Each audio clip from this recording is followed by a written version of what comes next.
सदियों साल पुरानी कहानी है।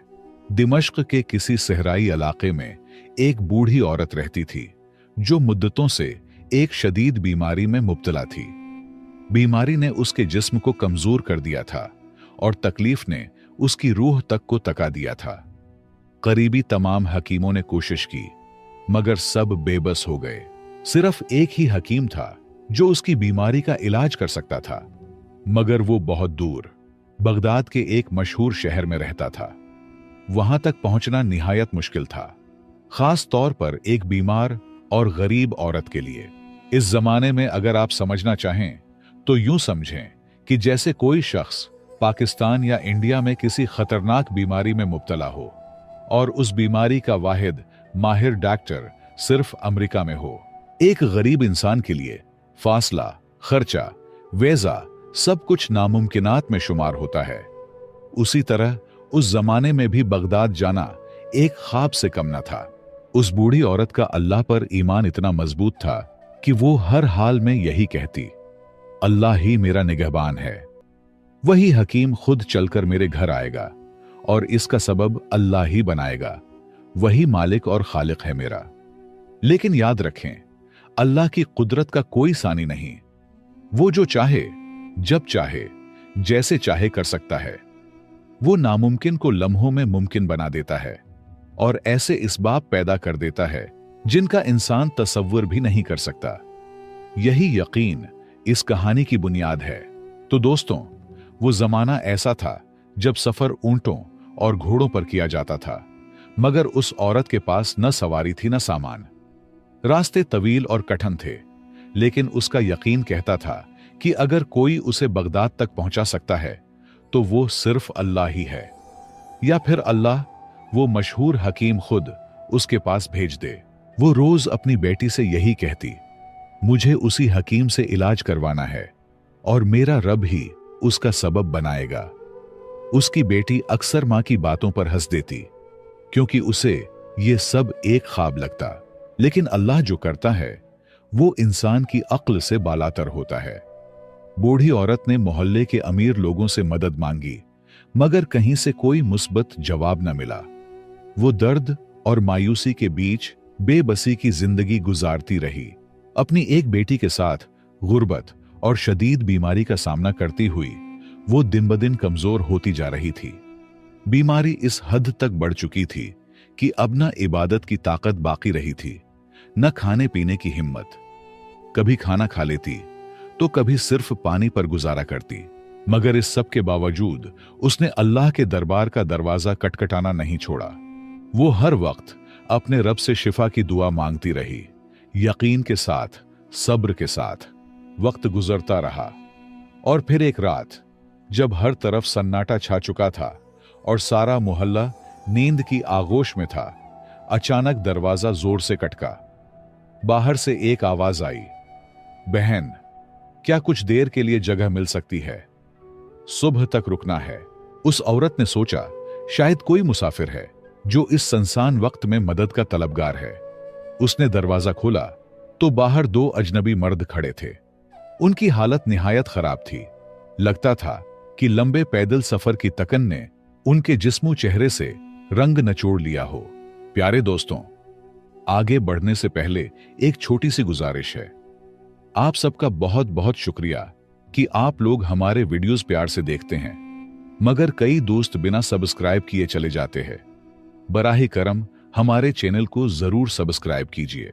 और अगर आप मेरे जबान से इस्लामी वाक़ियात सुनना पसंद करते हैं तो हमारे दूसरे चैनल वाक़ियातुल इस्लाम को भी जरूर विजिट करके सब्सक्राइब कीजिए। वहां पर आपको बेहतरीन इस्लामी कंटेंट मिलेगा। बहुत बहुत शुक्रिया।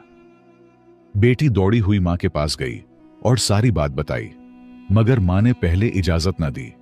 कहा, हमारी घर में कोई मर्द नहीं, ऐसे आधी रात को अजनबी मर्दों को कैसे अंदर आने दूं? मजबूरन उन मर्दों को वापस लौटना पड़ा। वो दरवाजे के साथ ही बैठ गए, नडाल और तकन से चूर। औरत की ममता जाग उठी। उसे उन दोनों में अपने बेटे नजर आने लगे।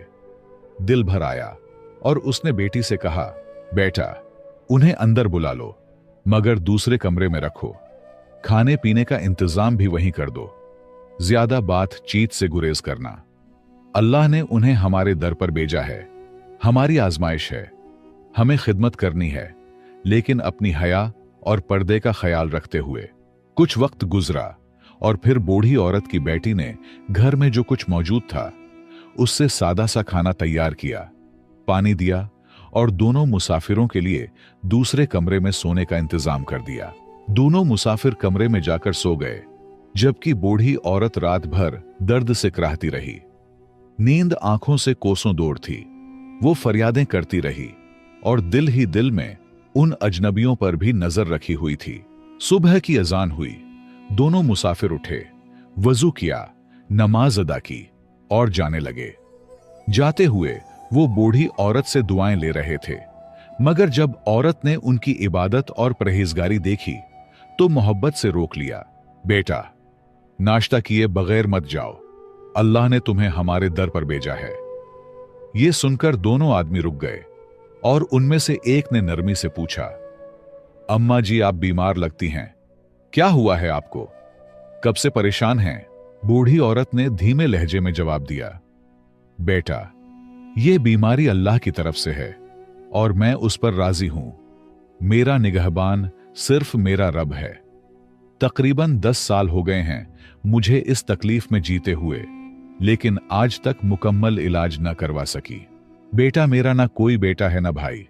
शौहर भी 10 साल पहले अल्लाह को प्यारे हो गए। बस मेरी एक बेटी है और मेरा अल्लाह है, वही मेरा सहारा है। बूढ़ी औरत ने थोड़ा तवक्कुफ किया, फिर तकलीफ भरी आवाज से बोली, बेटा, बगदाद में एक बहुत मशहूर हकीम है। सुना है कि उसके इलाज से कई लोग अल्लाह के हुक्म से शिफा पा चुके हैं। मैंने भी उसका नाम सुना है। दिल में उम्मीद है कि शायद मेरी बीमारी भी ठीक हो जाए, लेकिन बेटा मैं मजबूर हूं। इतनी दूर जाने की न सक्कत है न वसाइल।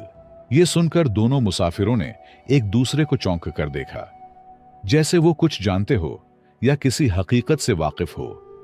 खामोशी से औरत की बातें सुनते रहे। बूढ़ी औरत ने आसमान की तरफ देखा और एक मदम मुस्कुराहट के साथ बोली, बेटा, मेरा ईमान है कि जिस रब ने बीमारी दी है वही शिफा भी देगा, दवा भी वही भेजेगा। बंदा तो बस कोशिश करता है और जो मेरे बस में था वो मैं कर चुकी। अब सब उस रब्बी करीम के सुपुर्द है।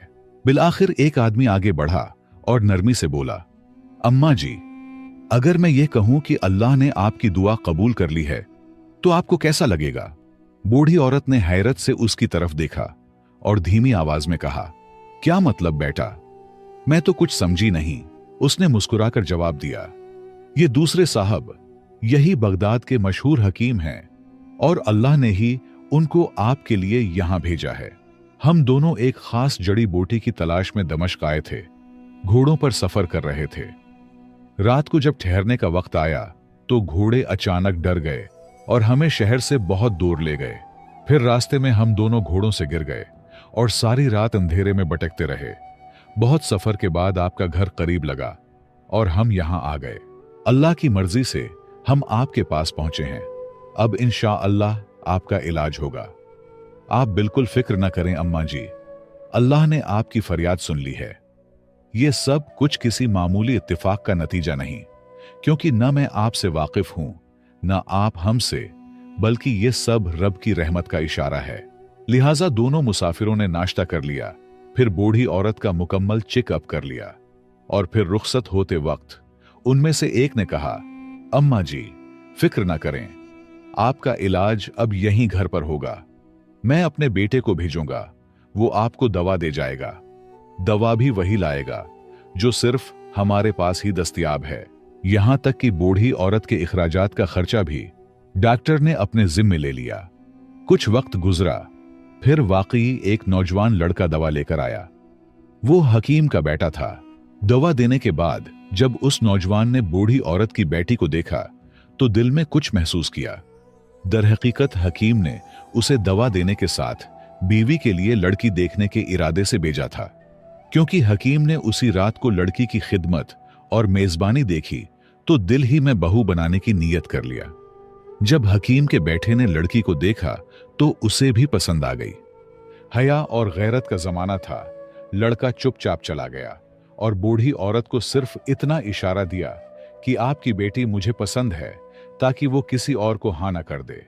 बूढ़ी औरत से रिश्ता तय पाया और कुछ दिन बाद उस नेक सीरत लड़की की शादी बगदाद के मशहूर और मालदार हकीम के बेटे से हो गई।